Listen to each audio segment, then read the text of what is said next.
videoaula de hoje vou fazer um resumão de matemática referente aos capítulos 3 de Matemática 1 e Matemática 2. Então vamos lá, começando com Matemática 1, que a gente vai tratar dos conjuntos.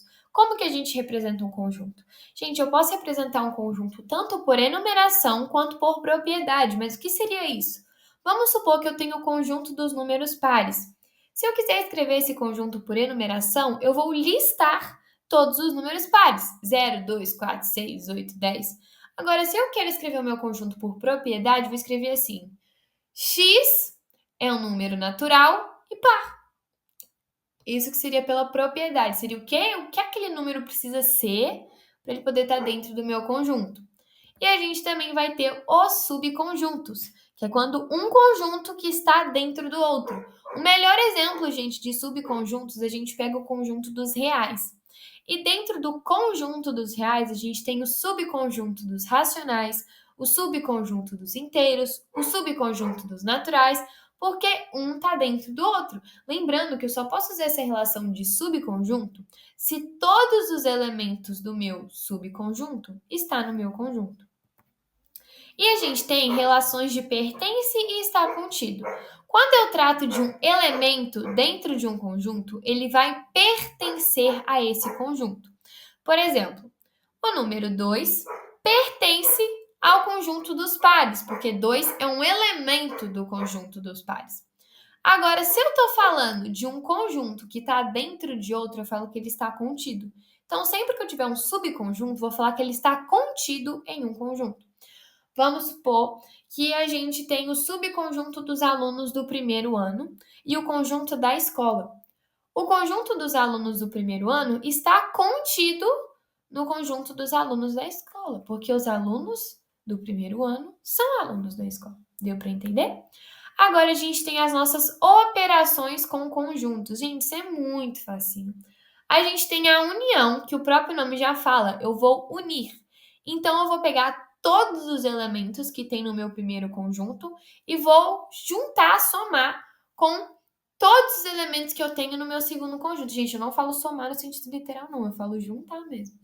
E a gente tem a interseção, que o próprio nome também já fala, intersecta. Então, ou seja, que está nos dois. A interseção é quando eu vou escrever elementos que tem nos dois conjuntos, mas só o que tem nos dois. E a diferença já é o contrário da interseção. Eu vou colocar os elementos que tem um, mas não tem no outro. E como que eu começo, Marina, a fazer essas operações com conjuntos? Gente, o que eu mais recomendo é usar diagramas. Sim, fazer aquelas bolinhas e listar os elementos que tem nos meus conjuntos. E sempre começando pela interseção, porque, gente, a interseção é a base de tudo, porque você sabendo a interseção, você vai saber a diferença, vai saber a união e etc. Agora, indo para matemática 2, a gente vai falar de polígonos. Gente, o que é um polígono regular? Polígono regular, ele sempre vai ser convexo, ou seja, todas as pontinhas dele vai estar apontada para fora, e ele vai apresentar todos os lados iguais e, consequentemente, todos os ângulos iguais. Ele é todo igual, todo certinho. E como que eu calculo a soma dos ângulos internos? Eu vou pegar a quantidade de lados, que é n, vou subtrair com 2 e vou multiplicar com 180. Agora, se eu quero saber o valor de um ângulo interno, gente, é só eu pegar o valor da minha soma e dividir pelo número de lados. Muito fácil, né? Agora, como que eu encontro o ângulo externo? Gente, o ângulo externo é muito fácil.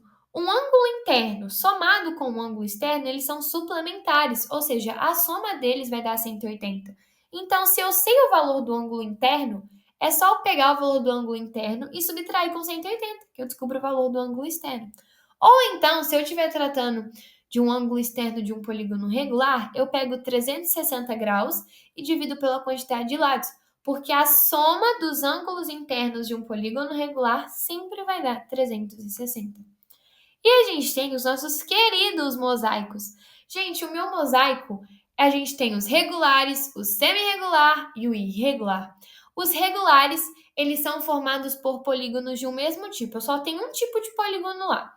E a soma dos seus ângulos, quando um estiver colado no outro, vai formar um ângulo de 360 graus. Agora, o semi-regular, o próprio nome já fala, é metade. Então, eu vou usar polígonos regulares distintos. mas que a soma de seus ângulos. A soma de seus ângulos, gente, eu falo tipo assim: se eu tenho um grudado no outro, eu pego o ângulo de um, conecto com o ângulo do outro e conecto com o ângulo do outro, que aí vai dar uma bolinha no meio dele certinho, que é 360 graus. Então, se eu falo de um mosaico semi-regular, é porque eles são formados por polígonos regulares, só que não de um mesmo tipo, e sim de outros tipos, mas que eles também vão formar um ângulo de 360 graus. A soma de um de seus ângulos todos juntos vão dar 360 graus. Agora, o irregular, a gente, o próprio nome já fala, ele é todo retardado, todo diferente, e eles são formados por polígonos irregulares, né, primeiramente, e que não vai formar um mosaico. Porque ou a gente vai ter justa posição ou a gente vai ter um buraco faltando, porque a soma não vai dar um ângulo de 360 graus. Então, ou não vai chegar no 360 graus ou vai passar de 360 graus. E essa foi a nossa videoaula de hoje. Eu espero que vocês tenham gostado. Qualquer dúvida é só colocar aí nos comentários que eu respondo.